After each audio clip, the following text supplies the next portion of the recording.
दोस्तों, legal and legal में एक बार फिर से आपका स्वागत है।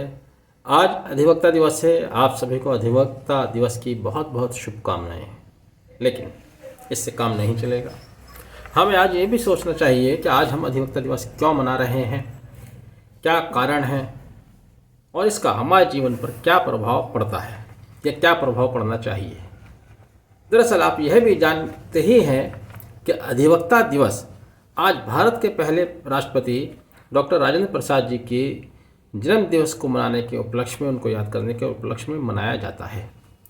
अब डॉक्टर राजेंद्र प्रसाद जी के बारे में आप इतना जानते हैं कि भारत के पहले राष्ट्रपति रहे, लेकिन उनके बारे में और भी बहुत कुछ ऐसा है जिसको जानना हमारे लिए ज़रूरी है, जो हमारे लिए प्रेरणा स्रोत बन सकते हैं। इसलिए कह रहा हूँ क्योंकि जब जानेंगे तभी बनेंगे। अगर हम नहीं जानेंगे तो हम कैसे उनको अपना प्रेरणा स्रोत बना पाएंगे। तो आज हम डॉक्टर राजेंद्र प्रसाद जी के जीवन पर बहुत संक्षेप में, ब्रीफ में डिस्कस करेंगे। जन्म से लेकर उनकी मृत्यु तक उनका मेहनत, उनका त्याग, उनका बलिदान, उनके देश के लिए समर्पण, इस सब पर हम ब्रीफ में चर्चा करेंगे। यह भी आप जानते हैं कि डॉक्टर राजेंद्र प्रसाद साहब का जन्म 3 दिसंबर 1884 को बिहार के सीवान ज़िले के पास छपरा में एक गाँव पड़ता है, ज़ेरादेई, वहाँ उनका जन्म हुआ था। बहुत अल्प आयु में, यानी कि 12 साल की उम्र में ही इनका विवाह हो गया था। लेकिन उन्होंने अपनी शिक्षा की जो लालसा थी उसको कभी ख़त्म नहीं होने दिया। 1905 में उन्होंने बीएससी किया, बैचलर ऑफ साइंस।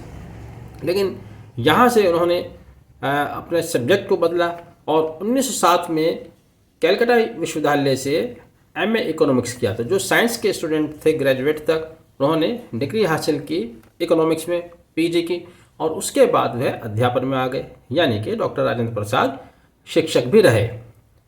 लेकिन 1909 में उनका फिर इरादा बदलता है और यहाँ से वो मूव कर जाते हैं लॉ की पढ़ाई की तरफ, कानून की पढ़ाई की तरफ। 1909 में वह एलएलबी में प्रवेश ले लेते हैं और 1915 में डॉक्टर राजेंद्र प्रसाद, जो कि बीएससी के स्कॉलर रहे, एमए इकोनॉमिक्स के छात्र रहे, 1915 में एलएलएम करते हैं, वो भी गोल्ड मेडल के साथ। उनको गोल्ड मेडल मिला। देखिए उनकी मेहनत, देखिए उनके सफ़र, देखिएगा कि 2 सब्जेक्ट्स बदलने के बाद तीसरे सब्जेक्ट में आते हैं और वहाँ पे उनको गोल्ड मेडल मिलता है।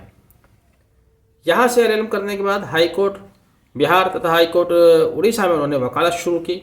लेकिन चूँकि उस समय देश गुलामी में जकड़ा हुआ था, पूरे देश में गांधी जी के नेतृत्व में आंदोलन चल रहे थे, शिक्षित थे, पढ़ते थे, जानते थे चीज़ों को, इसलिए वो अपने आप को नहीं रोक पाए और 1920 में वकालत छोड़कर गांधी जी के साथ आज़ादी के आंदोलन में कूद पड़े। 1921 में उन्होंने विश्वविद्यालय के सीनेटर पद से इस्तीफा दिया। यह सब चलता रहा, देश के लिए, आज़ादी के लिए लड़ाई लड़ते रहे। लेकिन उनका शिक्षा के प्रति लगाव देखिएगा कि उन्होंने पढ़ाई अब भी नहीं छोड़ी और 1937 में जब उनकी आयु 43 वर्ष की हुई, तब उन्होंने लॉ में डॉक्टरेट की डिग्री हासिल की। 43 ईयर्स की एज में आप देश के लिए भी संघर्ष कर रहे हैं, आप पढ़ाई भी कर रहे हैं और अपना परिवार भी देख रहे हैं, एक बहुत बड़ी बात है।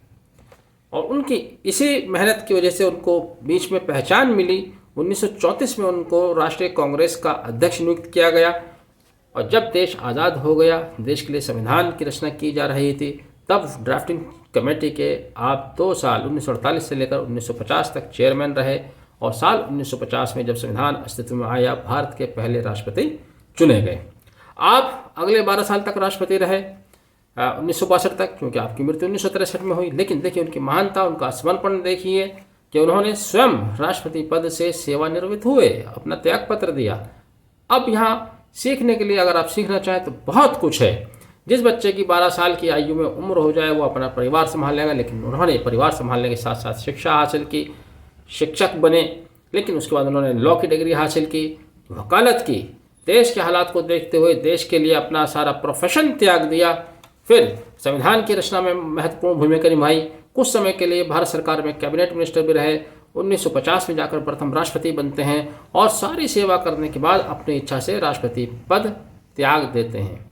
आज के दौर में हम देख रहे हैं कि जिसके पास अगर कोई पद है वो उस पद को त्यागना ही नहीं चाहता है। हम जो नश्वर चीज़ें हैं, क्षणिक चीज़ें हैं, उनके पीछे अपने जीवन का आनंद भी नहीं ले पा रहे हैं, अपने जीवन के मकसद को भी नहीं समझ पा रहे हैं, बस उसके पीछे दौड़े जा रहे हैं।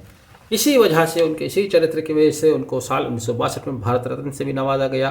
तो डॉक्टर राजेंद्र प्रसाद जी बहुमुखी प्रतिभा के धनी, बहुत सारी उनके अंदर प्रतिभाएं थीं, देश के लिए सेवा की, दुनिया भर को अपना योगदान दिया। इसलिए आज पूरा अधिवक्ता समाज एक महान अधिवक्ता, एक महान राष्ट्रपति, एक महान स्वतंत्रता सेनानी के जन्मदिन के अवसर पर इस दिन को अधिवक्ता दिवस के रूप में मना रहा है और स्वयं को गौरवान्वित कर रहा है। इसलिए आप सभी को, हम सभी को अधिवक्ता दिवस की बहुत बहुत शुभकामनाएं। आपने वीडियो आखिर तक देखा, thank you, have a nice day.